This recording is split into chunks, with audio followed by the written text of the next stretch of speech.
It's hard to be a music producer who creates content. You have to create new content pieces every single day. And for every new content piece, you need to compose, mix, master. How do I do it? Here are 5 tips that have helped me enhance my workflow as a music producer. Let's go. So I'll start with my DAW. I'm using Ableton, but you can replicate this in any DAW that you have. So once the default set is open, you can see that I have these groups within which I have my most used instruments. For example, there's this drum rack, which have my most used drums. Then there's the 808, and there's also the piano, which I can play it on my MIDI keyboard. Apart from this, I've also made my custom shortcuts. So M goes for metronome, I have capital C for capture, you can see it already did. Capital R is for recording, and capital I and O is for punch in, punch out. I can also do capital L to add a locator, and so on and so forth. So you can try this on your own and see whatever works for your default set. Once you're done with this, all you have to do is go to Files and go to Save Live Set as default set. You can also save this as a template, which you can just go to the templates bar over here and you can select whichever template you want. These are all the templates that I've saved myself. So that's it for the first one. Now gone are the days when we used to export our audios as stems and mix them in audio. We have really good processors now, so let's make good use of them. You can see in my master channel, I have a utility, an EQ plugin and a limiter already set up. So I can use these shortcuts to put a low cut and a high cut. I can also put this shortcut to mono my tracks so that I can check the mono compatibility as I'm creating the audio. Now I have the same effects in the reference as well, so I can actually A/B test individual frequencies as I'm creating the track. And in this individual groups, except for the subgroup, all other groups have a low cut ready. Also in the new Ableton Live 12, you have a built-in mixer into the arrangement view as well. You can show and hide it using Option Command and M.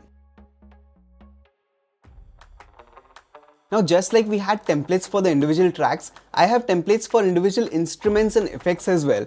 So if I just search for Mayur vocal chain, this is like a default effects rack that I've saved, and I can just drag and drop in my vocal track, and all the plugins and effects that I use for my vocals have shown up over here. In fact, I don't even need to open the individual plugins because literally I have something called macros over here.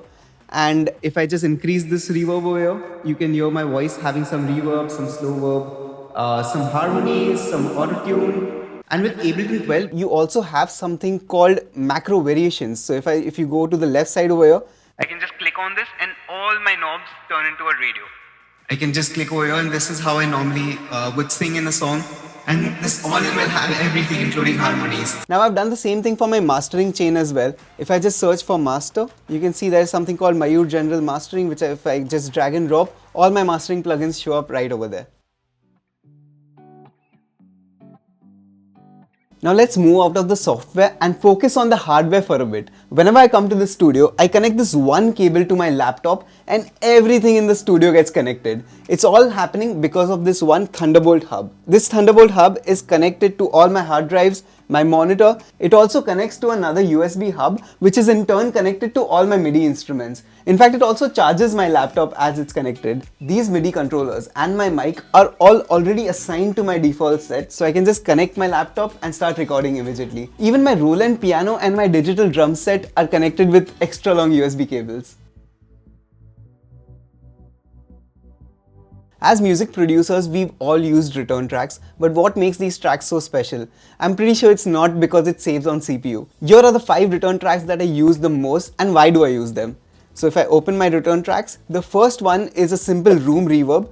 But the best part about it, it has a heavy compression on top of it, and I mainly use it to glue different instruments together. Now the second one is a luscious reverb, but the most unique part about it is that I put an auto-tune before it. So even if my vocals are not completely in tune, the reverb is. The third one is a delayed reverb, and as the name suggests, it's a delay and reverb combination. Now this is not possible in a track linearly, that's why I put it in Sense. The fourth one is a ping pong delay.